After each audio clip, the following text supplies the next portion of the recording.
is time for our weekly chit chat with the Texas Rangers manager, Bruce Bochy. Good morning, sir. Good morning. Good morning. How we doing? Well, we're doing well. I'm hoping that you can help out, maybe myself, maybe the audience in general. Anytime a loss like last night happens, people have thoughts. They have lots of thoughts. But can you walk us through the process of, maybe using Chapman on back-to-back days or maybe going Spees in the ninth? Like, what all goes through your mind and goes into that thought process? Well, before the game, you kind of do your game planning, talk about who's available, who's not, things like that. How long do you have them available for? With Adolis being available, he threw the night before, but he's gone back-to-back, so that wasn't an issue. But we knew we had him for one inning, and so you look at the lineup, where they're at. Well, they're in the meat of their order. So, fair to say, you look at one of the, best relievers that you can have. And so that's why he got that seventh inning, For sure. to get through the heart of their order. It didn't work out. The walks hurt them. So anyway, now the game's tied. We knew we had Burke for one inning. And we did check on him after the inning, but he was done. These guys aren't toys. You got to take care of them. So he was not available to go back out there in the ninth, and that question was asked. So now, we're a little thin down there, and Smitty, who's our closer. Now we're on the road, so we're not in a closing situation, and it's a tie ball game, which normally most teams will use their closer once they get a lead on the road. But that's not always the case, to be honest. But, I looked at where they were, with the lineup and Speeds, with his electric stuff. Now, granted, he's got to get it over. I just said, if we can get through the ninth with him, now we get Smitty in extra innings because we didn't score in the top of the ninth. So, it didn't work out. Now, we can look at Spees. He gave up a run. Listen, we gave up 9 runs. Beside that, we had our guys out there. So, it's hard to point this at Spees. Plus, I'll say this. He had Tucker struck out on that 3-2 pitch. He didn't get the call. That's part of the game, and that ended up killing us. He gets him. He ended up striking Abreu out. So anyway, and then the throw home. I thought we were going to get him at home plate. Didn't work out. But anyway, that's kind of what goes through your head. But you're not shooting from the hip. Again, we're looking at the areas where we want guys pitching, how long we have them, things like that. Did you, by the way, that was an excellent answer. Thank you It really very was, much. yeah. Yeah, thank you very much for that. Did you go back and get the opportunity to review the play? Did you think it looked like Tucker's foot did touch home plate? Because I guess I'm in the camp of I did not necessarily think his foot did touch home plate. I didn't look at it. It's one of those games, it's frustrating. These guys, they played their tails off. Look, we were without Garcia, without Seager, and the way they came out and fought and put those runs up on the board, we have to win that game. Like I said, we had our guys out there, and it was an off night for John and Chappie. But so I didn't go back and look at it. I probably will. I'll get Adam, our replay guy, just to show me it. But I actually thought we might have been a little better on the the cutoff relay deal, but he can run. And when they sent him, though, I thought we had a shot. So that that was disappointing too. But I'm not taking away from how well these guys played, though. It was a heck of a ball game. This is the second time though they've come out on the good end of this type game.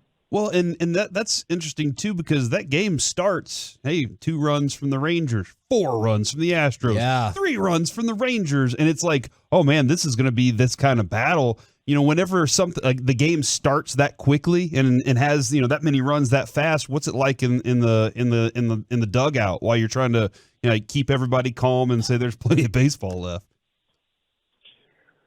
you know what? I can't say enough about how these guys, are just keeping their focus on something like what happened last night. Now, first inning, we got a home run from Josh Young. Now, we got a guy that has such great stuff, John Gray. I mean, power arm, he's thrown 97 and has that power slider. Now you're hoping he goes out there and puts up a 0. That's what you always say. Hey, throw 0 up.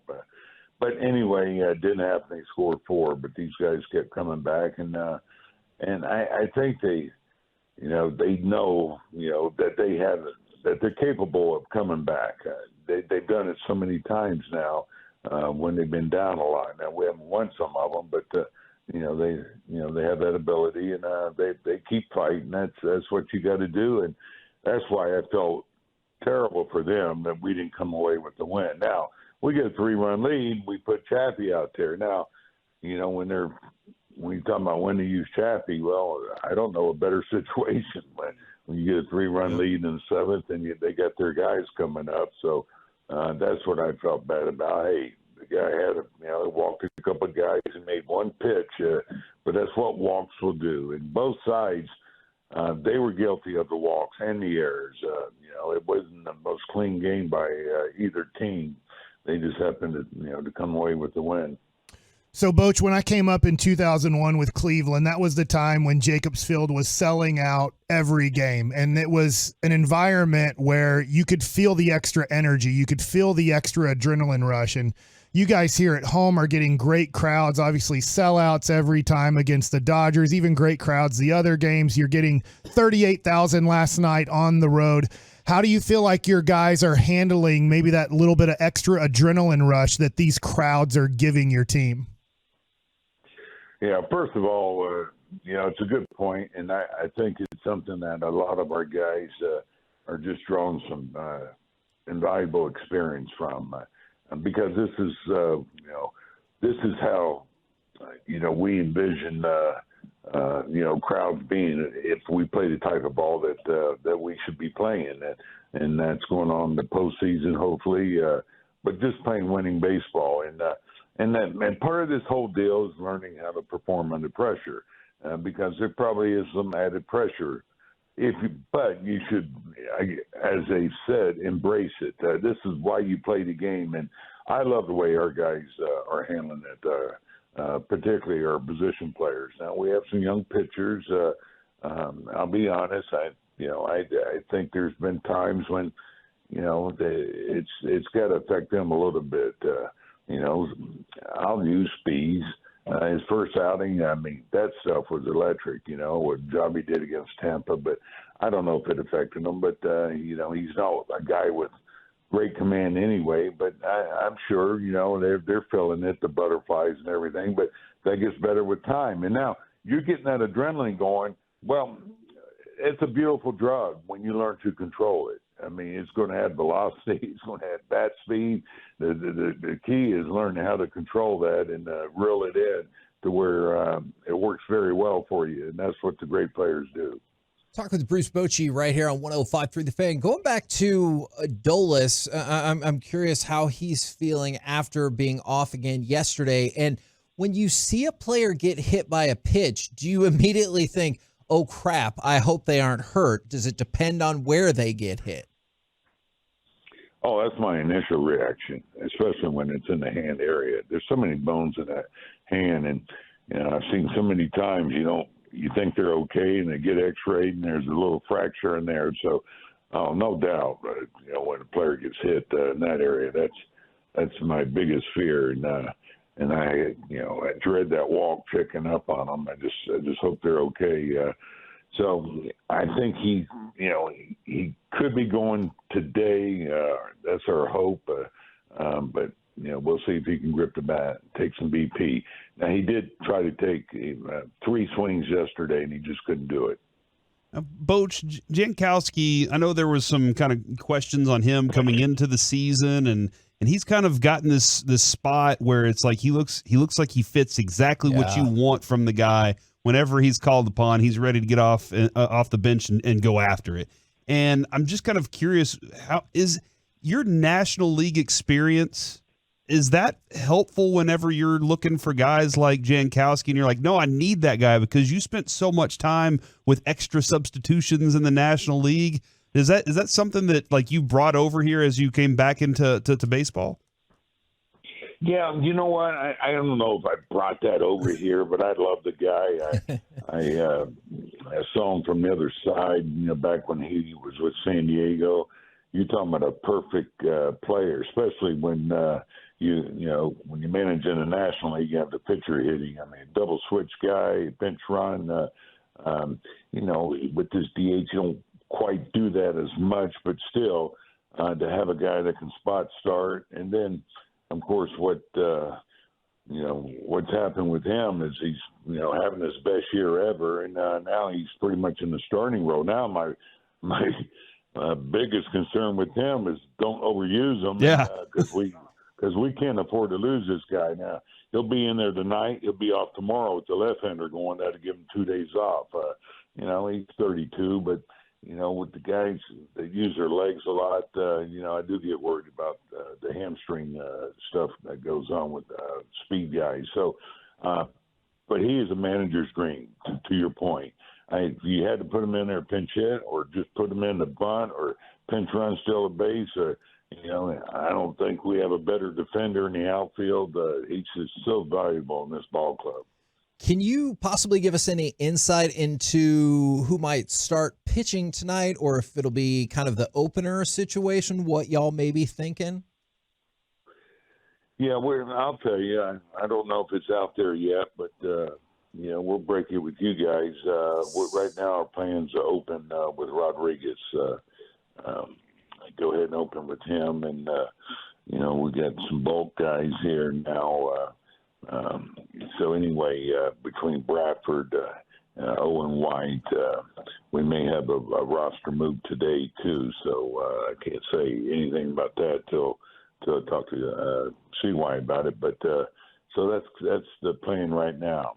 Now you gave us some breaking news, so we'll take it. Thank you. We appreciate it, Boch. Now again, that's in lead. So but that's what we're looking at right now. Are you hoping with Eovaldi kind of missing this start that keeps him fresh and ready to go for the rest of the season? Right. And that's why we're doing this. And, it'd be easy to say, hey, let's go ahead and pitch him here. But, you get to, I say this so many times, point of diminishing return on these guys. You overuse them, then, man, it takes forever to get them back. So we just think it's time for him to get this break. And then I have a football question for you, Boch, because we're leaving to cover the Cowboys training camp after this show is over. Do you have a favorite football team or a favorite player when you were growing up? Yeah, I do. I grew up, I spent my, later years in school, junior high and high school in Melbourne, Florida, which is about 3 hours north of Miami. So I grew up a Dolphin fan, very big Larry Zonka fan. I'm Hungarian, he's Hungarian. I don't know why I got attached to him, but he was just a bull. And you needed 2 yards. That was like a guarantee with him. But so that's what I grew up a fan of. And, of course, they battled the Cowboys quite a bit. Well, and to go along with that, we got the potential to go see the Dodgers on Sunday, and then a potential to go see the Rangers and the Padres, because we're kind of somewhere in between. Which trip do you think we should make? What now? See the Dodgers. You've already seen the Dodgers. I'm good sorry. point. Yeah, very good. Yeah, we gotta go see Rangers Padres. That's right. There you go. Good job, Boch. Thank you. Okay. Yeah. No, it's always good to catch a Ranger game, isn't it? Yes, sir. It really is, and it's always good to catch up with you. Thank you very much for the time, good sir. Okay, guys. Good talking with you. Y'all have a good day.